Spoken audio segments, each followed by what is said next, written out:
may na-invite ka na ba sa church? Pero pagkatapos ng ilang linggo, hindi na siya bumalik. Kung oo, alam ko ang pakiramdam mo. Nakaka-disappoint, pero may tinuro sa akin ng Diyos tungkol dito. Hello mga ka-Inspiration. Gusto ko lang i-share ang isang experience ko sa inyo. May na-invite akong tao sa church. Siyempre ako natuwa nung una dahil pumayag siyang sumama. Pero pagdating ng mga sumunod na linggo, araw, hindi na siya nag-attend. Sa totoo lang, nalungkot at na-disappoint ako. Siyempre, kasi in-invite natin siya. So, we are expecting na magtutuloy-tuloy na. Naisip ko pa, may mali ba sa ginawa ko? So, yun yung kaagad tumatak sa akin. May kulang ba sa ginagawa ko?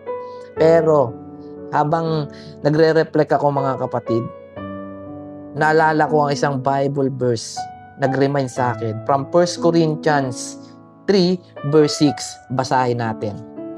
Sabi rito, I planted the seed, Apollos watered it, but God gave the growth. Diba? Napakaganda ng mensahe na yun mga kapatid. Doon ko na-realize na ang trabaho natin ay magtanim at magbahagi ng salita ng Panginoon. Ang Diyos ang siyang magpapalago ng binhi sa puso ng tao. Hindi natin kayang pilitin ang isang tao na sumunod kay Kristo. Hindi natin kayang persain sila na gawin kung anong gusto natin para sa kanila. Naalala ko pa, may isa pang Bible verse akong isi-share sa inyo from Isaiah 55:11. Ang sabi doon mga kapatid, ang aking salita ay hindi babalik sa akin nang walang bunga. 'Di ba? Kaya kung may mga na-invite ka man at hindi na siya bumalik, huwag mawala ng pag-asa. Maaaring maitananim ang Diyos sa puso niya na tutubo sa tamang panahon. Sabi nga, you just only plant the seed. God will grow that seed in perfect time. Ang response natin ay hindi sumuko, kundi patuloy natin ipanalangin siya.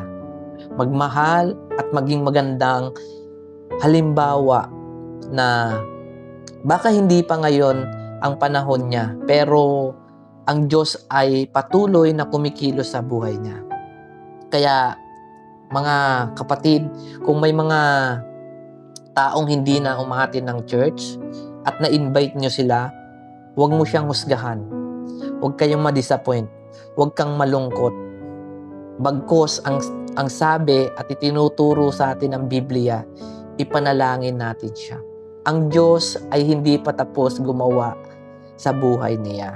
Kasi God is still working sa life niya. Hindi natin alam kung kailan pa yung tamang panahon ng paglago ng seed na tinanim natin sa Kanya. Kaya kung na-encourage ka man sa mensaheng ito, huwag mong kalimutan i-share din ito sa iba. Tandaan, ang responsibilidad natin ay magtanim.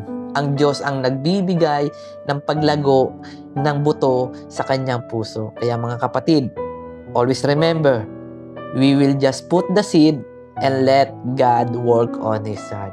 God bless sa ating lahat.